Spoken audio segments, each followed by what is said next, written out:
All right, welcome back. We're getting on to the Neolithic era now. So we're going to start with the first farmers. So these are the important things to understand. Hopefully you guys remember we did that fish chart.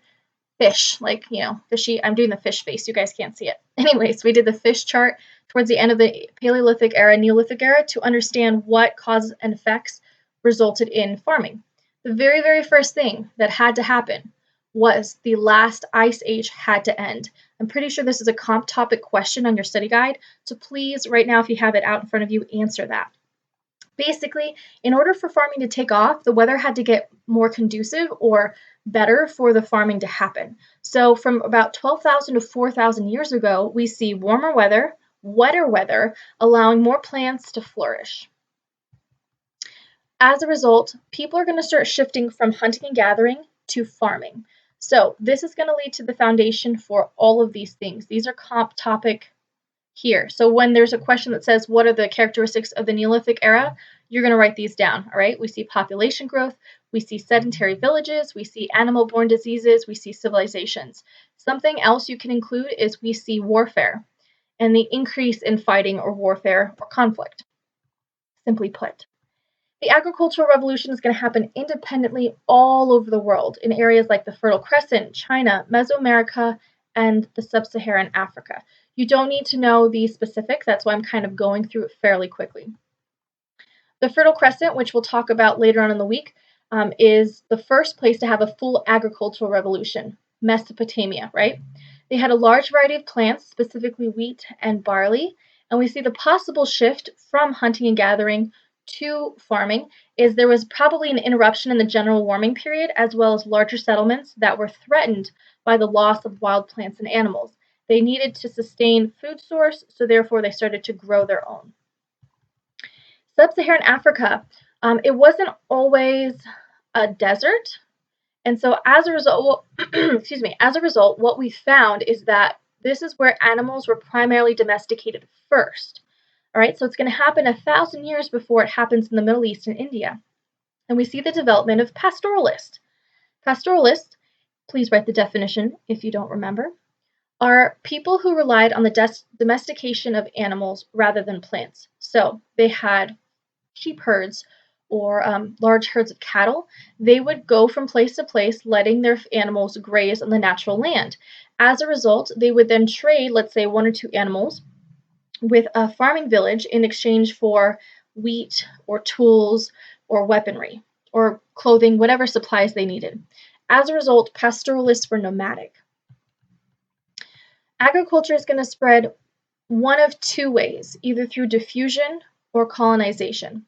So diffusion is this gradual spreading of techniques, possibly plants, animals, seeds, technology, all that fun stuff, but without much movement of the human population. That might be 1 or 2 people going to visit, and then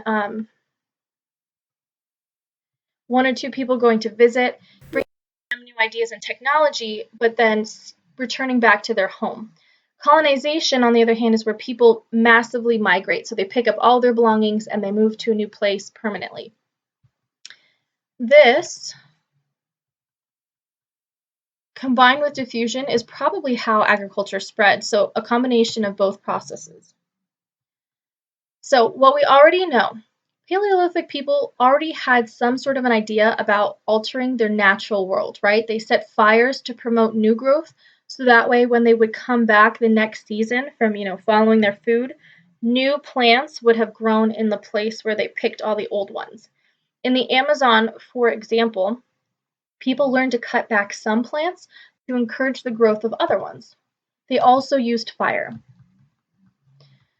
We see the variation of agriculture in different regions. So based on what was naturally there, like wheat, barley, corn, rice, and sorghum, people planted those things. We also see only the domestication of 14 large animals. Now here is where in class together we would write down the advantages and disadvantages of the Neolithic era. So I'm just going to give you a couple examples right now. Use your archive binder if you have it, use the video as well. So advantages of farming. You now have a stable food source that you can rely on. As a result, you can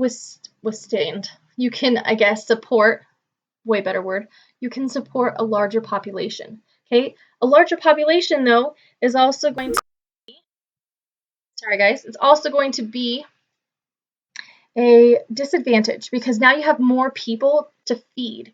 So even though it's a good thing to have more people, you have more labor, now you have more people you're responsible for feeding. Another advantage of farming is you have domestication of animals. So now you have animals doing your work for you. They also provide sources like milk, cheese, right, later on, and protein's a big one. Disadvantage of domestication of animals is that they're going to produce animal-borne diseases. So diseases that naturally live in the animal's body, that the animal can still live, survive, it doesn't affect it. But once humans consume that animal with those diseases, we start getting sick. Okay? Just a couple ideas about advantages and disadvantages. I hope you guys don't mind my dog snoring in the background. I do apologize. I don't know if you can hear her. Anyways, John Green has a lot of good videos. Make sure your parents watch them before you do. Some of them have adult-themed content, like with cartoons. Don't want to get into it. Basically, make sure your parents are with you when you watch it. Language groups. All you need to know is that language and culture spread through agriculture. You don't need to know these specifics, all right? And then naturally, America is different than Eurasia. So America, it's oriented north to south, right? Whereas in Europe and Asia, they're oriented from east to west. The Americas are going to have an absence of beasts of burden or large animals that would have been used for agriculture. The only ones that were indigenous or native to the Americas are the llamas and alpacas. If you guys have ever been around llamas and alpacas, they're super cute and fluffy from a distance, but they can be very mean. As a result, these people didn't really have a large source of protein, manure, and power, so they relied more heavily on hunting and fishing rather than completely changing to agriculture. Although that doesn't mean they didn't farm. For example, maize or corn was the only cereal grain available in Mesoamerica from about 4000 to 3000 BC. So as a result, we see thousands of years of selective adaptation. People would take the kernels from the corn, the maize plant, and they would plant it in different soil that had different nutrients. And as a result, over time, the soil, the nutrients, the conditions of where the seeds grew would genetically modify the seed and the overall plant, giving us corn that looks more familiar to us today.